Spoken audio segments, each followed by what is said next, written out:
What's up YouTube? KitaGains at you. I'm gonna come at you with a different kind of video today.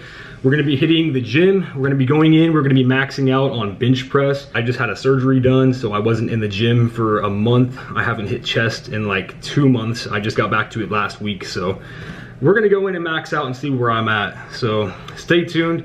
I have done 365 for 4 reps, and that was on my Instagram. I'll try to put the video like right here. And if I can't get that video in, just go to the description, click the link. I'll take it like right to the video so you guys can be pushing out 365 for 4 reps. And this is pounds, not kilograms. I'm not there yet. But anyways, guys, stay tuned. I'm gonna be on my way to the gym, picking up my gym partner. We're gonna see what he's pushing out. And I am 19 years old, 5'10", and I weigh 200 pounds right now. So we're gonna go see where I'm at. See you guys in a minute. All right, boys, and ladies, we're about to hit the gym, picking up my buddy right now because his lazy ass don't got a car, so I'm always over here getting him. You know what it is, daily struggle, but it's better than paying for that lift drive rain at Heath. Yep, so we're about to go to the lift factory right now. Gonna warm up with some I think I'm gonna do some arm rotations and some like lunges and do some twists. I'll show you guys what I'm doing, and then I think like 10 minutes on the treadmill just to get everything going, prevent injury. You know what it is. We'll see you in the gym. 10 minutes on the treadmill. We had it on 3 speed, 0 incline. Let's go ahead and do some stretches, some dynamic stretches, get warmed up, hit this bench. Let's see what we got.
We came in, maxed out on bench, and did a lot of like accessory chest, tricep, shoulder movements after that. I ended up doing 385 with some extra fingers on there. His fingers, Heath's. So overall, it's a pretty good chest day, most I've ever benched. And if you guys have any comments, leave a question down in the comment section below. I'll get back to you as soon as I can. Be sure to follow my Instagram if you want to see some more lifting videos. And until next time, guys, see you later. Later. See ya. Alright guys, what's going on? Just got out of the shower, end of the day. anyways, this is what went down when I was smacking that bench press. I did I started out 135, or I started out with bar actually, and just progressively worked my way up. You never really want to go in and just jump to the weight that you think that you can push. And that goes for squat, deadlift, bench, incline, whatever you're maxing out on. So me, for example, I walked into the gym, I did 10 minutes on the treadmill, I warmed up my shoulders, made sure I was good to go, and then I started off with lightweight on the bench, and I started out 135, stacked another 45 on, 225, stacked another 45 on, 315, and then I put a 25 on, so that would have been like 365, I believe, and then I put a 10 on, and I got 385, but that was with some extra hands in there. I was looking at the video myself and it didn't look like he was helping too much, so I just took off like 15 pounds from that. So 370 is what I'm gonna call my official bench press. But if you guys want to see another video like this, or you want me to go in there and do it again without any hands in there on the bar, leave a comment down in the comment section below. And if you like the video, please subscribe, it'll help me out. And if you guys have any other questions, just feel free to hit me up on Instagram, whatever. Catch you guys in the next video. KitaGains out.